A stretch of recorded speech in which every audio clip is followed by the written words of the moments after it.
all my life, been grinding all my life. Sacrifice, hustle paid the price. Want a slice, got to roll the dice, that's why all my life I've been grinding all my life. Look, all my life, been grinding all my life. Sacrifice, hustle paid the price. Want a slice, got to roll the dice, that's why all my life I've been grinding all my life. Look, I'm married to this game, that's who I made my wife. Said I die alone, I told that bitch she probably right. One thing that's for sure, not a stranger to this life. Got a safe that's full of Franklins and a shoulder full of stripes. Don't know a nigga like myself. I say self-made, meaning I design myself. County jail fade, you can pull my foul yourself. Spot raid, swallow rocks, I'm getting high myself. Look, damn right I like the life I built. I'm from West Side 60, shit I might got killed. Standing so tall, they think I might got stills. Legendary baller like Mike, like Wilt. 96 Impala, thug life on wheels. Up against the wall, squabble at Fox Hills. Like a motherfucking boss, ask me how I feel. Successful street nigga touching them first meals. All my life, been grinding all my life. Sacrifice, hustle paid the price. Want a slice, got to roll the dice, that's why all my life I've been grinding all my life. Look, all my life, been grinding all my life. Sacrifice, hustle paid the price.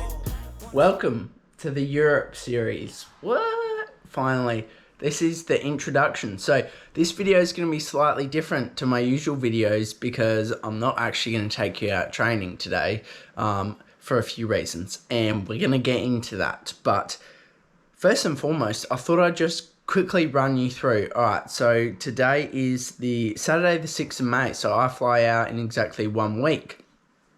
But I wanted to run you through kind of what these few weeks are looking like, what my first week is looking like when I get there to France, and what my training's kind of going to be like.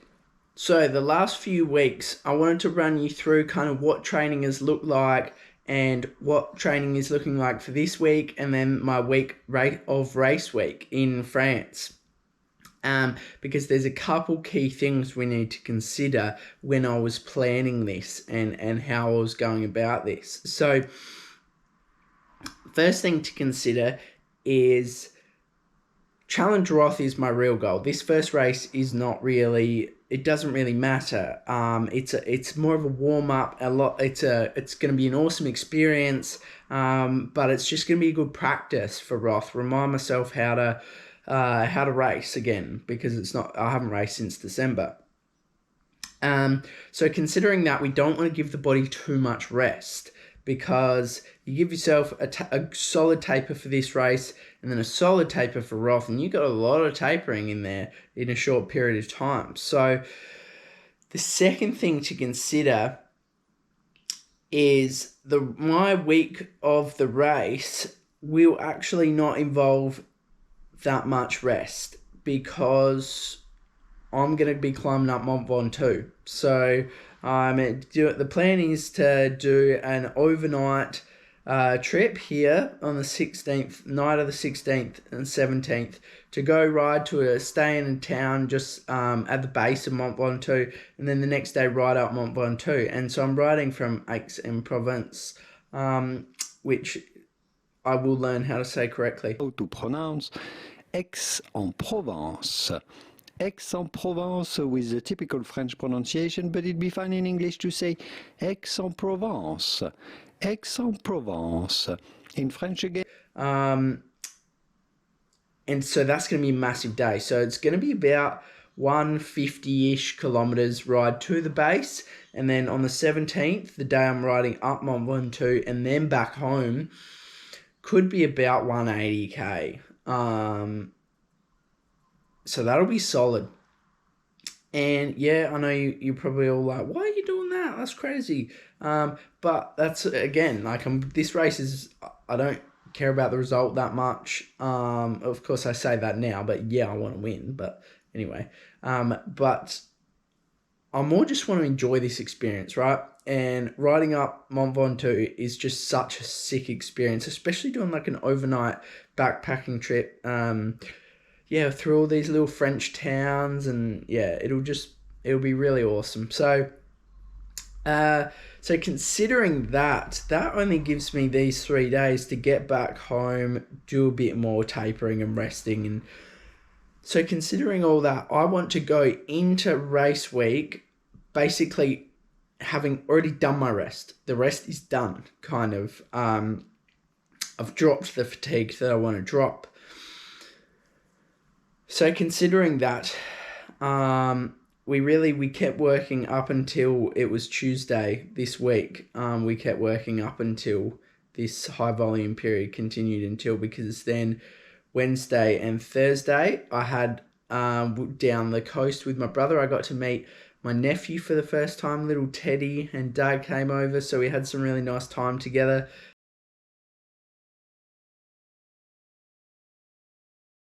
So Wednesday I had completely off. And then Thursday I did a bike session. So I did 3 by afters seat reps, which is about 12 minutes. It's a really steep hill down here in Victoria, if you know about it. And I was really happy with that session. So I went in wanting to do each rep about 330, 340 watts, because I thought, that's a bit above 70.3 effort, which I'm expecting to be about 300 watts. So, and I didn't want the body to I didn't want to overload it. There was no point in this session kind of being a killer session. It was more about, let's just work and see what the body's got. Bang. The first one I ended up doing 360 watts. Second one I did 370 watts. Third one I thought, let's push it a little bit. And so I did 390 watts, which was actually my second ever highest 10-minute power at 393 watts. But I felt so comfortable and so in control. And the fact that I did that second highest 10-minute power straight after, like I was having about 5 minutes rest between each reps, just going straight back down the hill. So that's really positive, because I felt like I could easily push 410 plus up the hill. So that's good power.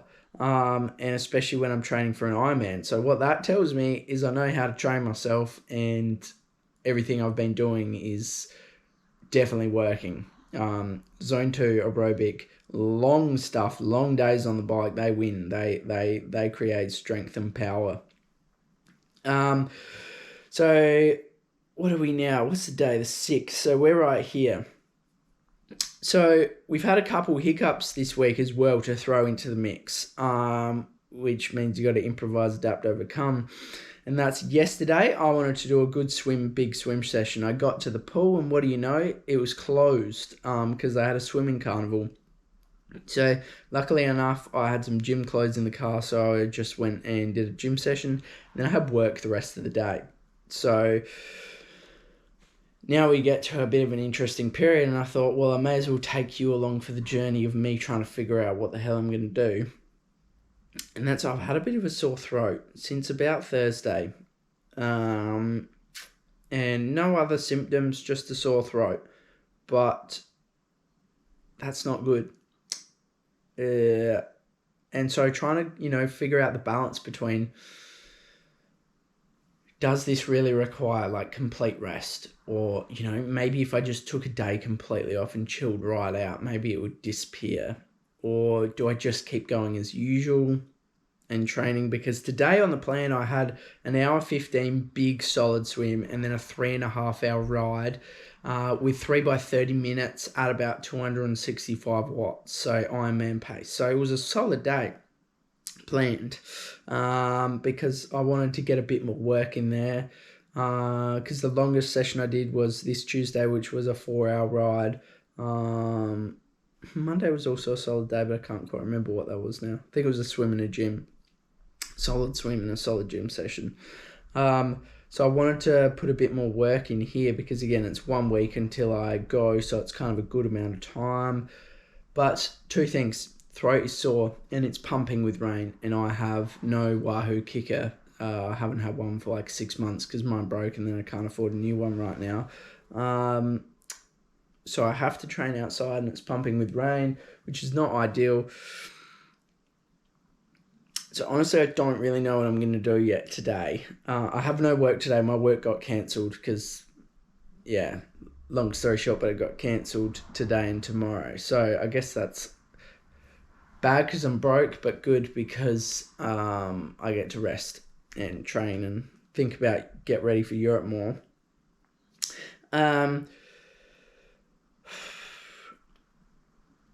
see, if I just have some solid rest, right, here and here, it's not the worst thing, right? I've done the work. This is where it gets tricky. I just want to fill my time with more training and I suck at resting, right? But at the end of the day, you got to trust the work you've done. And I do. I've done some really solid work. So worst comes to worst, right? I have 2 really big days off. Like maybe I have these days completely off, which would have given me 3 days all up this week completely off. I know, hectic. I'm gonna get fat and yeah. It's what we all go through. But then if I can get over it, that still gives me, you know, these days to put some solid work in.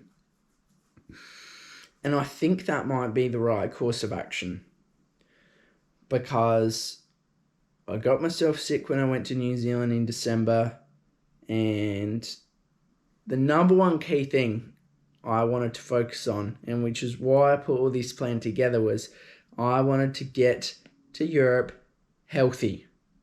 Get there healthy, because that's the number one focus right now. The training is done, so get there healthy. We'll circle back to that. So then I got these travel days. I'll get to my place in Aix En Provence. Sunday night I'll get there. So I leave Saturday at 2 p.m. I'll get there about Sunday night. Then Monday I'll have to just chill, get the bike ready. I think I'll get a gym session and I'll swim. And then these days I'm doing the adventure up Mont Ventoux, and then that gives me these days to taper, get ready, get all the race stuff sorted. And then we're racing here. Then the plan is the day after my race, I want to do a big 6-hour ride. So bang, I want to go straight back into high fatigue, high volume training before Roth. I don't want to have a rest after this race at all, because it's such a good time to capitalize on the fatigue you've put into your body. So then bang, all this period while I'm staying with my friend in London, I want some solid training in there.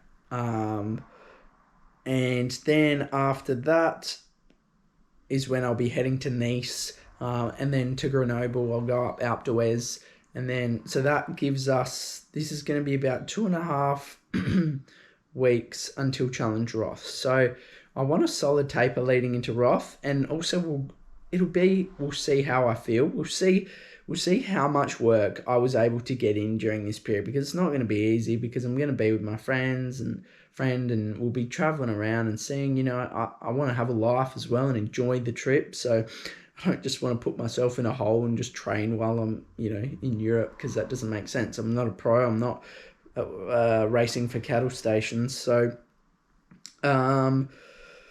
yeah, we'll see how much work I get in there, and that will kind of determine how much work I need to do a bit closer to the race. But that's the basic plan. So, I just wanted to give you the outline of kind of what the plan is to get out of the body each week, and the dilemma that I'm in right now of a little bit of sickness.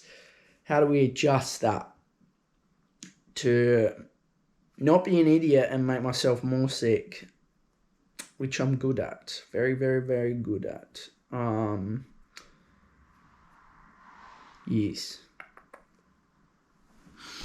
So I thought I would just go into a little bit more detail about what this coming week looks like in my specific training that I've got in my training peaks. So again, circling back to the issue of today. I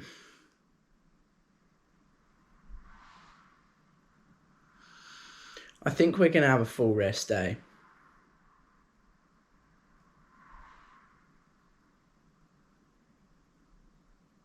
As shit as that is.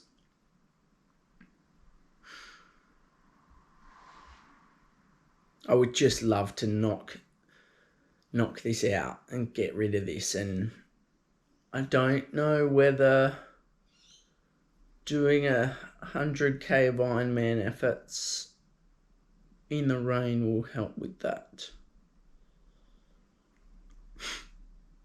It's always, like, I feel like this would be good to look back on. Like, if I do go and train today and, like, in a week's time I'm over in Europe and I'm sick as a dog or something, and I look back and I go, what an actual idiot. Like, why do we struggle so much to say yes to rest? It's because we've worked so hard. I've worked so hard. I don't want to let it slip. Plus, it's also hard. Like, I don't feel like I deserve rest. Like, rest is just, what are you supposed to do with yourself? Like, so much spare time. I don't know what people do when they don't work 7 days a week and then train 20 hours a week on top of that. And then, yeah, I don't know what they do with their lives. So, this week, I'm going to run you through. So, yeah, I think we're going to scrap all of today. Then tomorrow we're going to keep it as a swim and gym session. I believe Monday will alter to be, we'll see how we go, obviously, and how we're feeling. But I think we'll alter Monday to be a bit more work.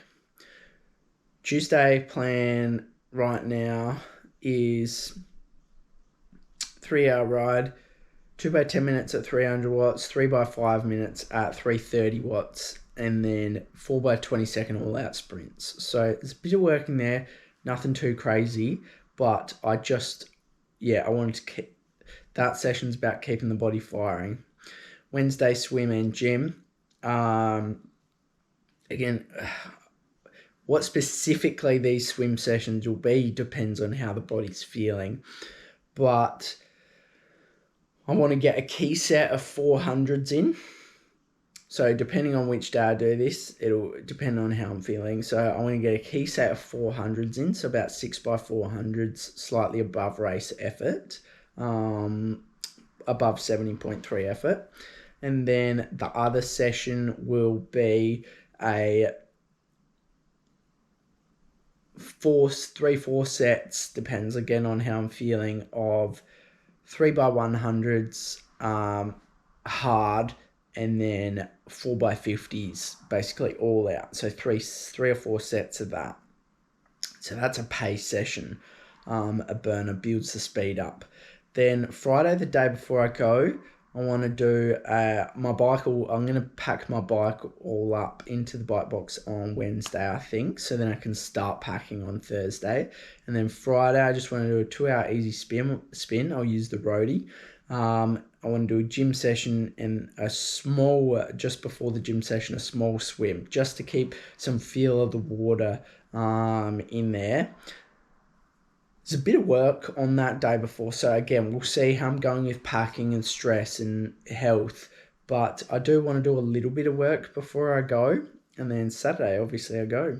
And I've not planned anything past that in my peaks. So that's more specifically this week.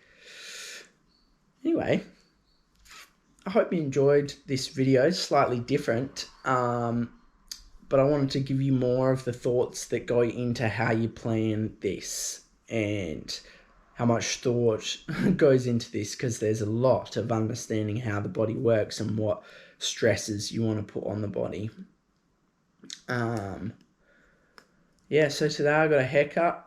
I was supposed to be swimming right now, and then I got a haircut at 9:30, and then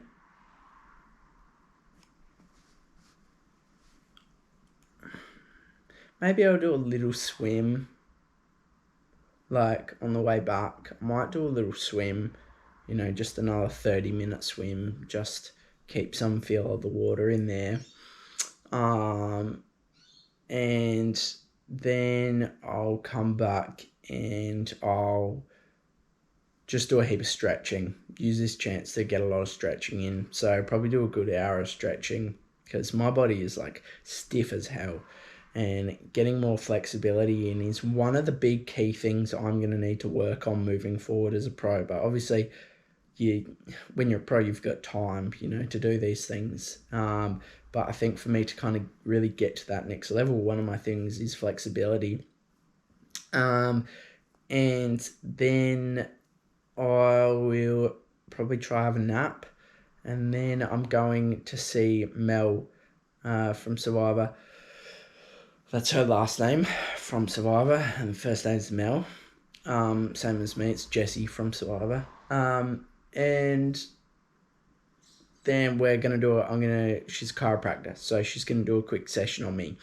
And hopefully just a little check over, and then I think we're going to go have dinner, early dinner, and then come back and I'll hit the sack like a sack of spuds. That's the plan. Hopefully I've getting some of this right. But again, you got to trust the work you've done. If you've done the work, this is the point where you can't really lie. If you've done the work, it's okay. If you've not, well, that's where it turns into a problem. So this is a key, also good way that coaching yourself is really helpful, because if you aren't coaching yourself, you're not going to have a good understanding of what the work you've done is. When can you take rest? When can you not? How do you adapt the training stimulus so that we're going to deload a bit extra now, more than we wanted to, so we're going to have to load up a bit more next week? And how do you put that through? How do you transfer that? Again, I encourage you all, consider training yourself. Hope you've enjoyed. Next video, hope you've enjoyed just listening to me talk while I'm in bed. Next video will be me heading to Europe. So I'll take the GoPro along for the trip, and what my Europe series will look like, I'm a little bit not sure, in my head, I contemplated, am I doing like a video every day for you guys, so that hopefully this channel, people actually start to watch. But I want to enjoy the trip too. So finding the balance of getting videos out for people and also just enjoying the trip. And if you haven't, make sure you follow me on Instagram, because I'm sure most people will actually follow me on Instagram. That's how you found the YouTube channel. But it's at the same as my YouTube handle. It's at Jesse Hansen Try, because I'm going to be putting a lot more on YouTube, on Instagram as well, because it's just easy to throw a quick story up of here and there. So if you actually want to follow along on the journey, make sure you follow me on Instagram too. And the YouTube is more the long format effort of here's all my thoughts and details and stuff. So yeah, we'll see what it looks like, but I'm going to try to get as much content out as I can for you. But hope you've enjoyed this, and next time I see you, we'll be heading off on a big jet plane. That's my plane. All right. See you guys.